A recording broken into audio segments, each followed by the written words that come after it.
My name is Abigail Harper. I'm 33 years old. And at the time, I had been with Grant Miller for about a year and a half. We met at a work conference. Different companies. Same industry orbit. Grant worked in marketing. The kind of polished, ambitious marketing where everyone used phrases like brand positioning and market influence like they were discussing world peace. I worked in project management for a nonprofit that helped immigrant and refugee families settle into the community. It was not glamorous. It did not pay much. I drove an older car, packed my own lunches, and knew exactly which bills could wait 3 extra days if payroll was delayed. But the work mattered to me. My parents came to America when I was 5 years old with 2 suitcases. A folder of documents they guarded, like treasure, and no idea how hard everything would be. I remember translating notices from school before I understood half the words. I remember my mother crying over forms at the kitchen table. I remember strangers from a community center helping us find housing, helping my father apply for work, helping me enroll in school. So when I helped families now, I wasn't doing charity. I was repaying a debt. Grant knew all of that when we started dating. At first, he seemed interested. He would ask about my day while loosening his tie in my kitchen. I would tell him about families navigating school enrollment, housing applications, job interviews, English classes. He would nod, kiss my forehead, and say, "You care so much. It's sweet." At the time, I thought that was admiration. Later, I realized it was tolerance. The small comments started about 6 months in. "Don't you ever want to work somewhere that pays better?" Or, "It's amazing that you care. But you can't save everyone." Sometimes, when we were out with his friends, and someone asked what I did, Grant would answer before I could, "She's in project management." He'd say quickly. If I added, "at a nonprofit," one of his friends would smirk and say, "Oh, so basically, social work." Grant would laugh, not loudly, not cruelly enough for me to call it out without sounding dramatic, just enough to make the room understand that my work was something cute, not serious. I told myself he was just practical. I told myself he came from a competitive professional world where salary and status mattered more. I told myself love meant understanding differences. Then came his company holiday party. It was downtown, in a glass-walled venue with gold lights, an open bar, and people who laughed with their mouths barely open. Grant looked proud that night, introducing me around in his tailored navy suit, his hand resting lightly on my back like I was part of the image he had rehearsed. For a while, everything was fine. Then I started talking to a couple near the balcony. The husband asked what I did, and before Grant could interrupt, I answered honestly. I manage programs for a nonprofit that helps immigrant and refugee families get established here. The man's face lit up. "No kidding," he said. "My parents came here in the 80s. Organizations like yours help them survive those first years. That's incredible work." His wife leaned in, asking about what kinds of services we provided. I told them about paperwork, school enrollment, job resources, translation support, the small victories that kept us going. For 20 minutes, I forgot I was at Grant's party. I forgot the polished room and the expensive drinks. I remembered why I did what I did. Then Grant appeared beside me. His fingers touched my arm, a little too firmly. "Can I talk to you for a second?" I excused myself and followed him toward a quiet corner near the coat check. "What's wrong?" I asked. His smile vanished. "You need to stop." "Stop, what?" Talking about your job like that? I blinked. Like what? Like it's some inspirational documentary. Abigail. These are my colleagues. My boss is here. I was answering a question. You were going on and on about immigrants and refugees and all that political stuff. It's not political. It's humanitarian. Grant looked over his shoulder, then lowered his voice. Same thing in rooms like this. That was the first sentence that made my stomach tighten. I stared at him. Rooms like this. Successful people. Abigail. People doing real business. Important work. I'm up for a promotion. And appearances matter. How does my job hurt your appearance? His jaw flexed. Because my girlfriend is standing there talking about helping illegals. The word landed between us like something dirty dropped on clean glass. Don't call them that. He rolled his eyes. You know what I mean. No, I really don't think I do. I mean, just be strategic. Say you work in project management and leave it there. I'm proud of what I do. I'm not asking you to be ashamed. You are literally asking me to hide it. Grant exhaled sharply, as if I were being difficult on purpose. These people don't care about your charity work. They're being polite. Behind your back. They're probably thinking you're some bleeding heart woman who couldn't make it in the real world. That hurt more than I wanted it to. Maybe because I had heard versions of it before. From strangers. From donors who wanted photo opportunities but not hard truths.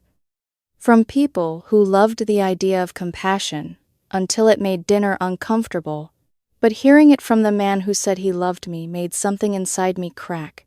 Is that what you think I asked? Grant hesitated, and that hesitation answered before he did. I think you're smart enough to do better, he said. But you stay in a job that barely pays rent because you like feeling like a hero. I looked past him at the party. People were laughing. Glasses were clinking. A woman near the bar threw her head back like nothing in the world had ever broken her heart.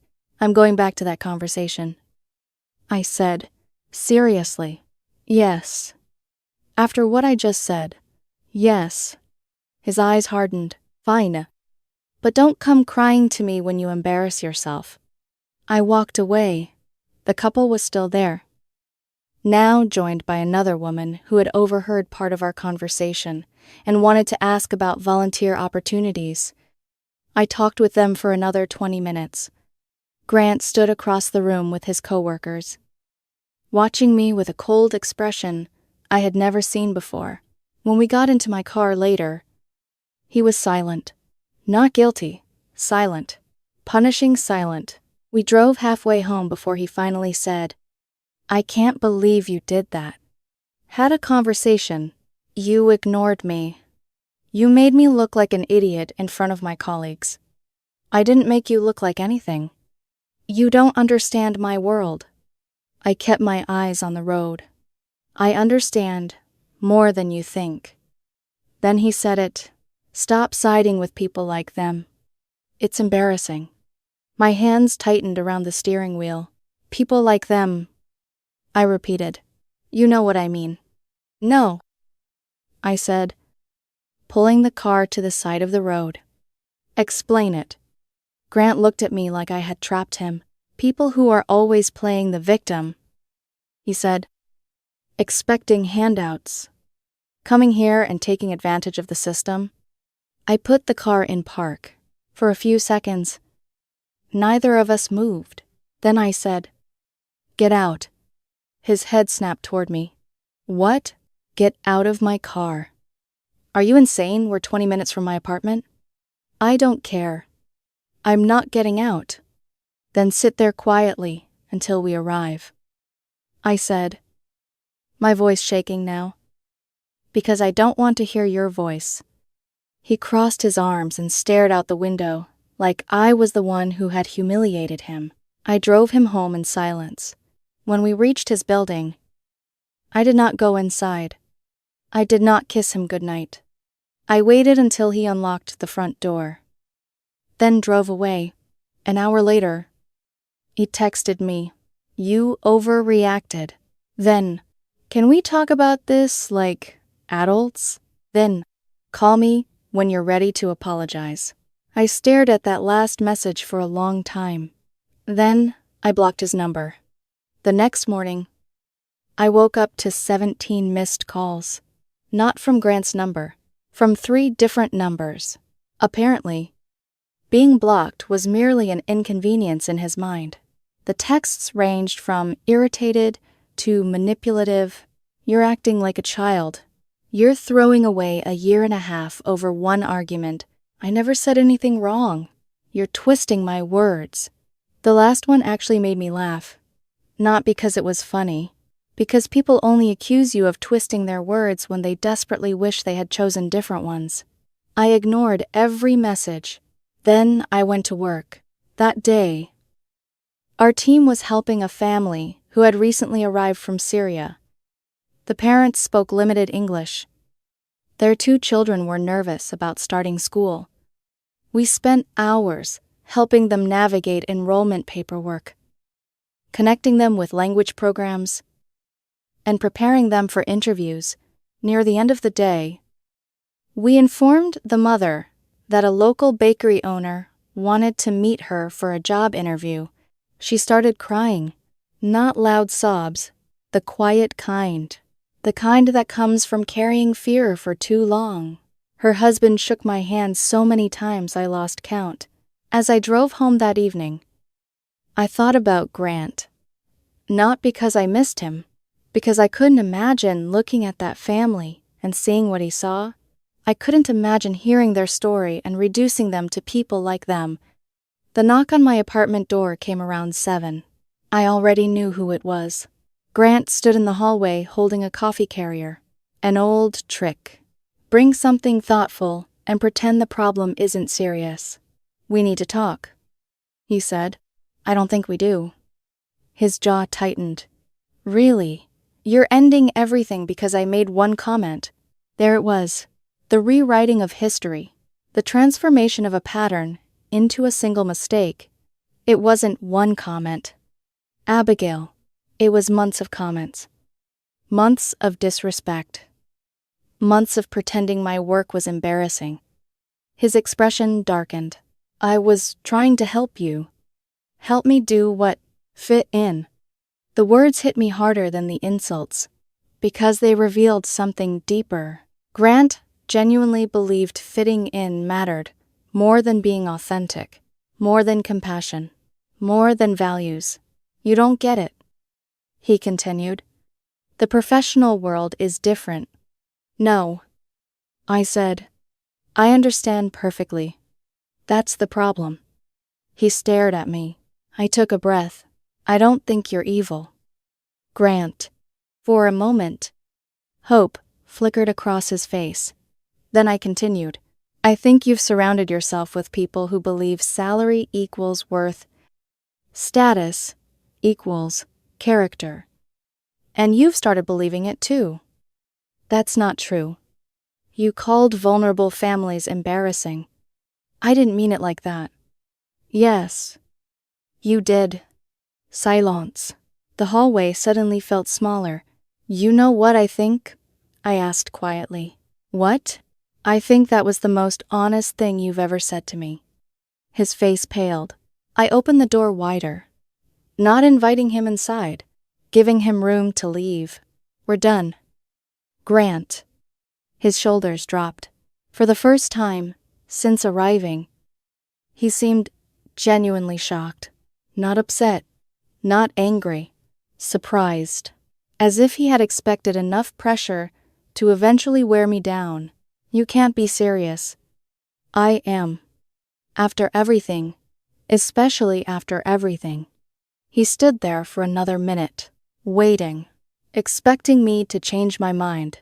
When I didn't, it finally turned around and walked toward the elevator. I watched the doors close behind him. Then I went inside, and for the first time in weeks, I slept well. 3 days later, His best friend called. Her name was Vanessa. I had met her several times over the course of our relationship. Every interaction felt like a performance review. She always wanted to know where people worked, how much they earned, what neighborhood they lived in, what kind of car they drove. The conversation lasted less than 5 minutes. "You really hurt him," she began. "I'm sorry he's upset. He's devastated. We weren't compatible. Because of one disagreement." I laughed. Actually laughed.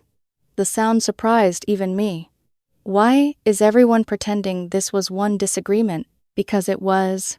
No. I sat down on my couch. It revealed who he is. Vanessa sighed dramatically.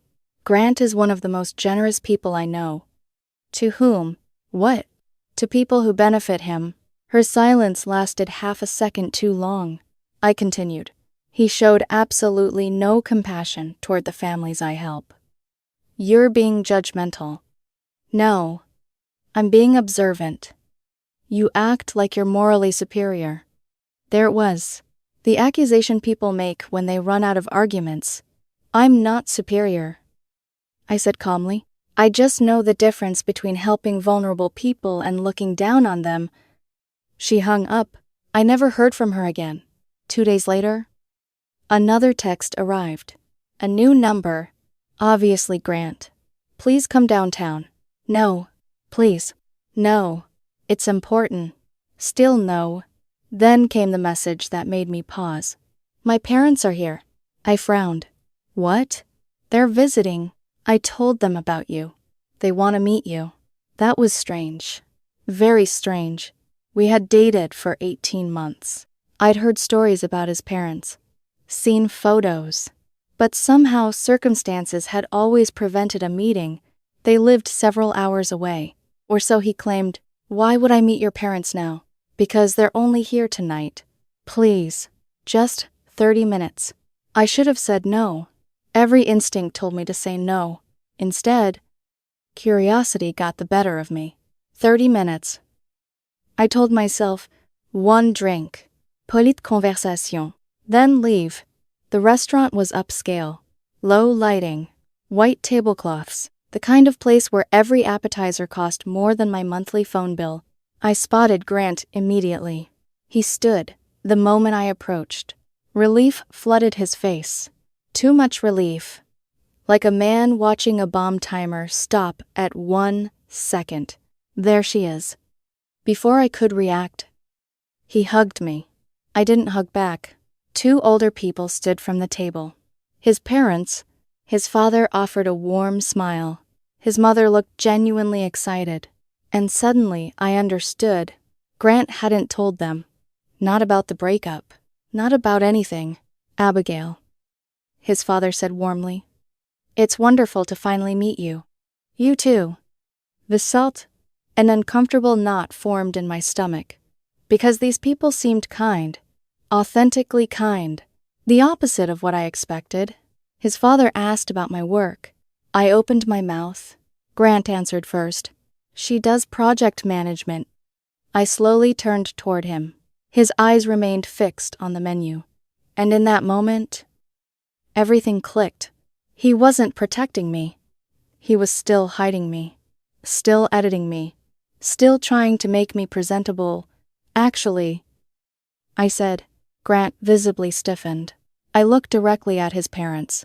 "I work for a nonprofit that helps immigrant and refugee families establish themselves in the community." The reaction was immediate. His mother's eyes brightened. His father leaned forward, and Grant looked like someone had kicked him in the chest. "Really?" his mother asked. "That's wonderful." His father smiled. "That kind of work changes lives." Grant stared at his water glass. I noticed sweat gathering near his temple. Interesting. Very interesting. Then his mother said something that changed everything. "My mother came here from another country when she was 15. I blinked. "What?" His father nodded. "She didn't speak English. Had almost nothing." My gaze shifted toward Grant. His face had gone pale. The room suddenly felt charged. Like a secret was standing behind every chair, waiting to be exposed. His grandmother was an immigrant, and somehow, in 18 months, he had never told me.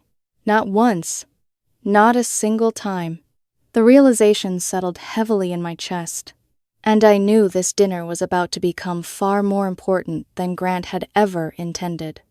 For a moment, nobody spoke. The noise of the restaurant seemed to fade into the background as I looked across the table at Grant. 18 months. 18 months together. Countless dinners, weekend trips, conversations about childhood memories, future plans, family traditions, and somehow he had never once mentioned that his grandmother had immigrated to this country under circumstances remarkably similar to many of the families I worked with every day. That wasn't an accident.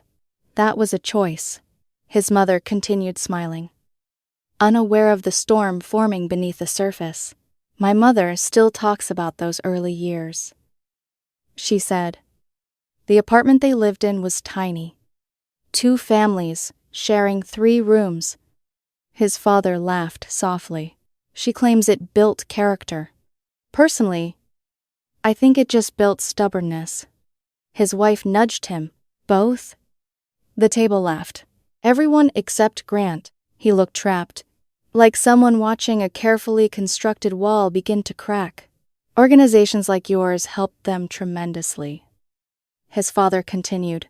They helped with housing, paperwork, school enrollment, things people take for granted. I swallowed. The irony was almost overwhelming. Everything Grant had mocked, everything he had dismissed, everything he called embarrassing. Those same services had once helped his own family survive. Without that support, his father said, our lives would have looked very different. His mother nodded. My mother always taught us never to forget where we came from. Across the table, Grant stared at his plate. I could almost see the tension radiating from him. Then his mother turned toward him. Remember Grandma's stories? Grant forced a smile. Yeah. Ali. Not because he didn't remember, because he clearly wished he could forget. A few minutes later, he excused himself to the restroom. The moment he disappeared, his father leaned closer. She's wonderful. I blinked. What? You? His mother nodded enthusiastically. Grant always talked about how passionate you are about helping people. I nearly laughed. Not because it was funny, because it was unbelievable. The version of me they knew wasn't the version he showed in private. It was the version he edited. The version he thought sounded respectable. The version that wouldn't embarrass him. Before I could respond, an older woman approached the table. She was elegant, sharp-eyed, and carried herself with the quiet confidence of someone who had spent decades earning respect. The restaurant owner, she greeted Grant's parents warmly. Apparently they had known each other for years. Then introductions began. When she learned what I did for a living, something shifted in her expression. Really? I nodded. She smiled. Come with me. I glanced toward Grant's parents. They looked curious. The owner motioned toward a table near the front of the restaurant. A young couple sat there, nervous, hopeful, overwhelmed. I recognized that look immediately. The look of people trying to navigate a system that often felt impossible. They've been struggling with immigration paperwork. The owner explained quietly. I thought, maybe you could help. I followed her. The next 15 minutes flew by. The couple explained their situation. I answered questions, clarified paperwork requirements, wrote down contact information, provided resources, explained which mistakes to avoid. The woman's eyes filled with tears. The husband kept thanking me. By the end of the conversation, they looked noticeably lighter, like someone had removed a weight from their shoulders. As I stood to leave, the husband reached for my hand. Thank you. His voice cracked. I've been so scared of making a mistake. You're going to be okay. He smiled, a genuine smile. The kind that reminds you why the work matters. When I returned to Grant's table, the restaurant owner followed. She looked pleased. Very pleased. Like she'd just proven a point. Grant's parents were beaming. Grant looked miserable. That was incredibly kind. His mother said, "It wasn't a big deal." His father shook his head. To them, it was. The rest of dinner passed with surprisingly warm conversation. His parents asked thoughtful questions. They wanted to understand the nonprofit, the families, the challenges, the successes. Not once did they act embarrassed. Not once did they treat the work as lesser. In fact, they seemed proud in a way that made Grant increasingly uncomfortable. Eventually, dinner ended. His parents paid despite my objections. Outside, city lights reflected off wet pavement from an earlier rain. The air was cool, the streets busy. His parents hugged me goodbye.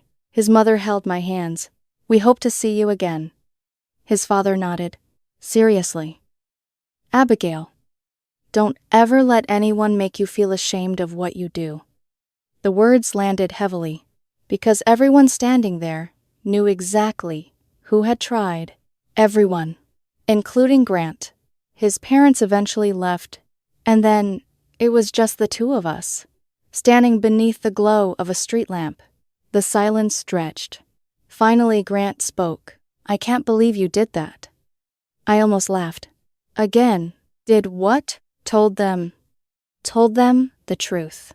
"I asked you to say project management." "Why?" His jaw tightened. "They didn't need details." I stared at him. "No. You didn't want them knowing." "That's not true." "Then why hide it?" He looked away. The answer was obvious. Because if his parents knew what I actually did, they might admire it.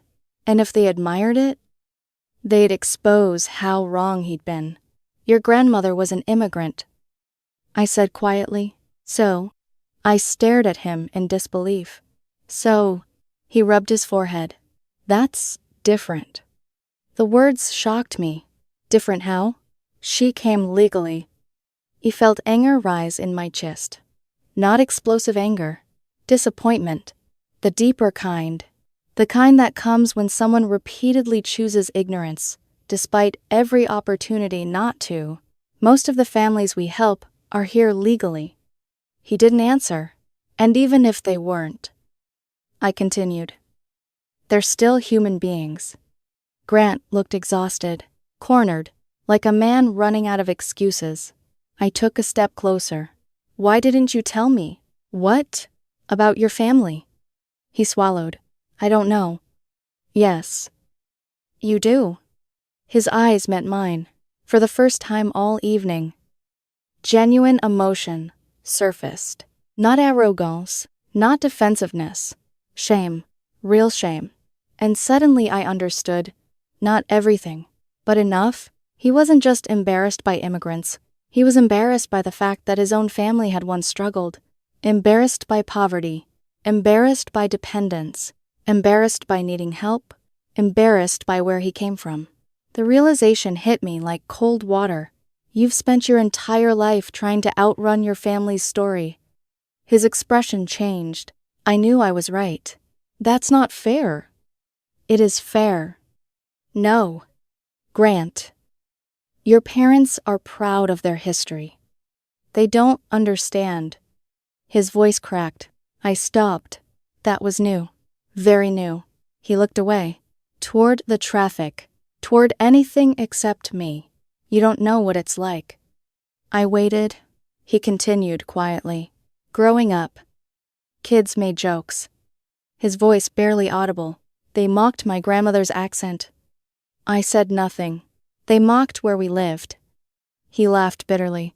Then college happened. Then work. Then networking events. And everyone seemed wealthier.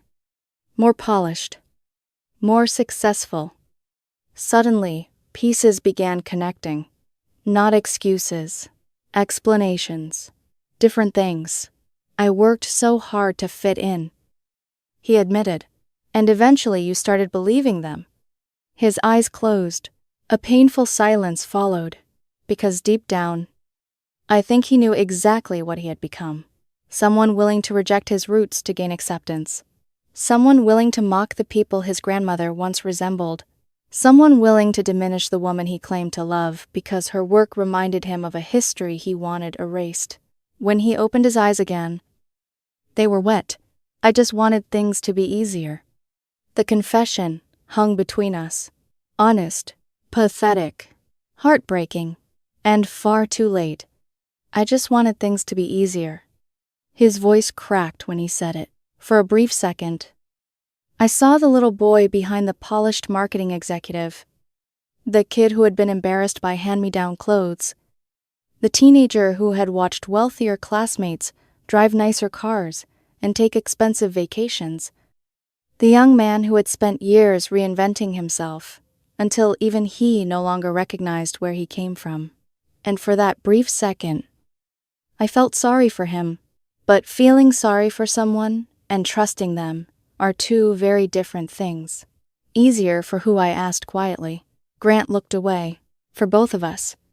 No. His eyes returned to mine. For you. The truth settled heavily between us.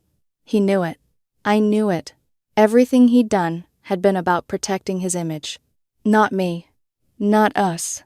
His image. You were willing to make strangers feel small, so you could feel accepted? I said. His shoulders slumped. You were willing to make me feel small. I know. And you were willing to hide your own family history? His face tightened. I know. There wasn't much left to say after that. Some truths end conversations instead of starting them. I took a step backward. Your parents are good people. His eyes lowered. They are. Your grandmother sounds incredible. A sad smile appeared briefly. She is. It's a shame you don't see yourself the way they do. I turned and walked away. This time, he didn't stop me, didn't argue, didn't chase me, didn't ask for another chance. Maybe because for the first time, he understood why he didn't deserve one. The next afternoon, my phone rang. The caller ID showed an unfamiliar number. Normally, I ignored unknown calls. Something told me not to. Hello, Abigail. A warm female voice. Yes, this is Margaret, Grant's mother. I sat upright immediately. Oh, hello. I hope I'm not bothering you. Not at all. There was a pause. Then she sighed. Hello. Disappointed sigh. I wanted to apologize. For what? For my son? The sadness in her voice felt genuine. Not defensive. Not performative. Just disappointed. Mrs. Milla, please. Margaret. Margaret. You don't owe me an apology. I do. I heard another pause. His father and I talked for hours after dinner. I remained silent. We realized he's been hiding things. The words came slowly, carefully, as if he's ashamed of parts of our family. My chest tightened. He never talks about my mother anymore. Her voice softened. She sacrificed everything for us. I thought about the woman I had never met, the 15-year-old girl arriving in a new country, scared, confused, determined. Then, I thought about Grant pretending that story didn't matter. It broke my heart. We didn't raise him this way. Margaret continued. When he told us about you, we were excited. I blinked. Really? Of course. She laughed softly. Abigail. Helping people isn't something to be embarrassed by. The irony wasn't lost on either of us. My mother wants to meet you. What? She heard what happened. That surprised me. Apparently news traveled fast in their family. Margaret continued. She wants to hear about your work. I didn't know what to say. That's very kind. But, no buts. The firmness in her voice made me smile. Saturday, 6 o'clock. Margaret, you're coming. I laughed despite myself. She laughed too. Then she added something unexpected. And Grant isn't invited. I nearly choked. What? Not until he figures out who he wants to be. The bluntness startled me. Then again, maybe it shouldn't have. Strong women often produce strong opinions. And from everything I'd heard, Grant's grandmother sounded like exactly that kind of woman. Saturday arrived. The drive took about 40 minutes. The neighborhood was beautiful but comfortable. Not flashy. Not designed to impress strangers. The kind of place where people knew their neighbors. Where flower gardens mattered more than status symbols. I parked and walked up the front path. Before I could knock, the door opened. A tiny woman stood there. Maybe 5 feet tall. Silver hair. Sharp eyes. Warm smile. And enough presence to fill the entire doorway. You must be Abigail. I smiled. And you must be Grandma Eleanor. She laughed. I like her already. Then she grabbed my hand. Not shook it, grabbed it, like she'd known me for years. Come inside. Within minutes, I understood exactly where Margaret got her strength. Eleanor was extraordinary. Not because she spoke loudly, because she didn't need to. Everyone listened anyway. Dinner was incredible. Homemade food, stories, laughter, history. Eleanor told me about arriving in America at 15, about translating documents for her parents, about working factory jobs, about sleeping in crowded apartments, about being mocked for her accent, about surviving, about refusing to quit. Every story reminded me of families I currently served, different decades, same struggles. At one point, Eleanor reached across the table. People helped us. I nodded. They saved us. Her eyes glistened. And now you help others. The room grew quiet. That's how communities survive. No one spoke for several seconds, because there was nothing to add. She was right. Later. Conversation shifted toward the nonprofit. Questions became ideas. Ideas became opportunities. Grant's father mentioned friends who managed a charitable foundation. Margaret discussed church partnerships, volunteer drives, community events, potential donors. By the end of the evening, I had pages of notes. More importantly, I had genuine support, the kind that changes organizations, the kind that changes lives. When dinner ended, Eleanor walked me to the door. The evening air was cool. The porch light glowed softly above us. She took both my hands. My grandson is a fool. I laughed. The bluntness caught me off guard. She shrugged. I'm old. I've earned the right to be honest. That made me laugh harder. Then her expression softened. He's forgotten where he came from. I nodded. I think he's trying to fit in. Fit in. Her eyebrows lifted. With people who would look down on his own grandmother? I couldn't argue with that. Eleanor squeezed my hands. Never be ashamed of helping people. Her voice was steady, certain, powerful. The world already has enough people trying to climb over each other. A lump formed in my throat. Thank you. She smiled. Then she added one final sentence. The sentence I carried with me for months afterward. The people who matter will never ask you to become smaller so they can feel bigger. I drove home thinking about those words. Thinking about Grant. Thinking about everything that had happened. And for the first time since the breakup, I felt completely at peace. Over the next several weeks, Grant tried repeatedly to contact me. Long emails, apology texts, voicemails. Eventually, after enough persistence, I agreed to meet him one final time at a coffee shop. He looked different, not physically, emotionally, less polished, less certain, as if someone had stripped away layers he used to hide behind. I've been going to therapy, he said. I wasn't expecting that. I've been talking to my parents. I nodded. And my grandmother. A weak smile crossed my face. I'm sure that was interesting. He laughed, for the first time in months. The laugh sounded genuine. Then he became serious. You were right. Those 3 words seemed incredibly difficult for him. I was ashamed. His eyes dropped to the table. Ashamed of my family's struggles. Silence. Ashamed of needing help. More silence. And eventually I became ashamed of people who reminded me where I came from. His voice broke. The admission was honest. Painfully honest. I hurt you. Yes. I hurt my family. Yes. Tears formed in his eyes. I don't know how I became that person. I believed him. Not because he deserved forgiveness. Because sometimes people genuinely lose themselves. I hope you figure it out. I said. He nodded. Then came the question both of us knew was coming. Could we ever try again? I had thought about that answer long before arriving. The answer never changed. No. He closed his eyes. Not surprised, just disappointed. I understand. And I think he truly did. We finished our coffee, said goodbye, walked in opposite directions. That was the last time I ever saw Grant Miller.